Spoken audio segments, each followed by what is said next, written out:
Кыргыз тили кыргыз элинин улуттук тили. Чыгыш теги боюнча түрк тилдерине кирет. Буга чейин кыргыз тили көбүнчө оозеки формада гана колдонулуп келди. Кыргыз элинде тээ эле кат тааныган айрым адамдар болгон. Кыргыздар пайдаланган азыркы алфавитке чейин бир катар башка жазууларды колдонуп келишкен.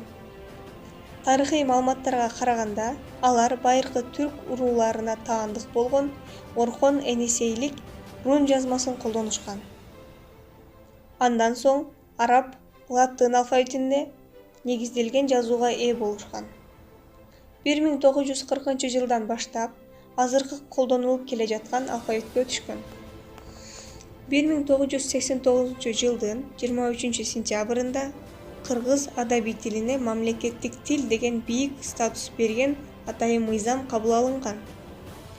Бул мыйзам кыргыз тилинин өспө-өнүгүшүнө, мамлекеттик камкордук көрүүнү, кыргыз тилин түбөлүккө сактап калууну көздөйт.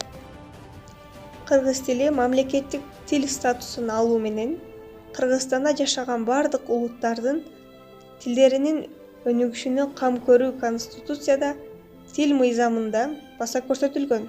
Ошондуктан мектептерде орус, өзбек, казак, дунган жана башка тилдерде окутуулар жүргүзүлөт. Кыргыз тилде мен төрөлүп өскөнмүн, кыргыз тилде билим алып көгөрдүм. Ажыратып жакшы жаман дегенди кыргыз атын сыймык менен көтөрдүм. Ушул тилде токтогулду тааныдым, барпакындын мөлмөлүн дардадым. Ак кемесин окуп Чыңгыз абамдын, көңүл толкуп өзүмчө эле жыргадым. Кыргыз тилим белгилейбиз күнүңдү, дүйнө эли уксун сенин үнүңдү. Чет элдиктер комуз чертип ырырдап, сыймык менен айтып жүрсүн өзүңдү.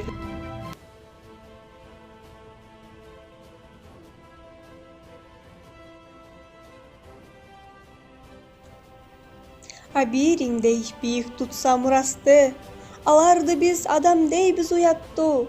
Андай жандар аз жолугат турмушта, арык жерге чөп чыкпаган сыяктуу. О кыргызым, намысың, арың барбы? Оңдойм десең жалпы журт жаңылганды. Эң биринчи кезекте айтар элем, эне тилден элибиз чалынганды. Үй салууда эң алгач эмне керек? Үзүктөрдөн уланган керме керек. Казык кагып кермени керип алып, куюу керек пайдубал жерге демек.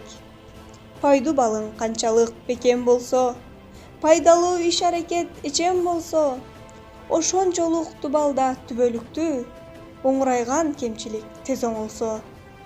Демек анда кырына олтуруп түз, дубал үстүн жыгачка толтуруп жыр. Чоочулабай кынаптап шыйпыр урсак, чатыры да бек болот коркунучсуз.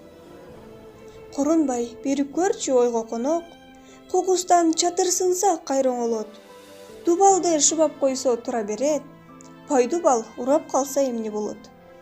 Чоңойткондой ошентип өз балаңды, чоңой курдуң арылтып көп санааңды. Бирок турган дубалың чатырыңда, бардыгы пайдубалга көз каранды.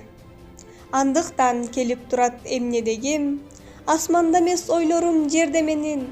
Өлкөбүздү чоң үйгө салыштырып, өзүмчө мен кыялга термелемин.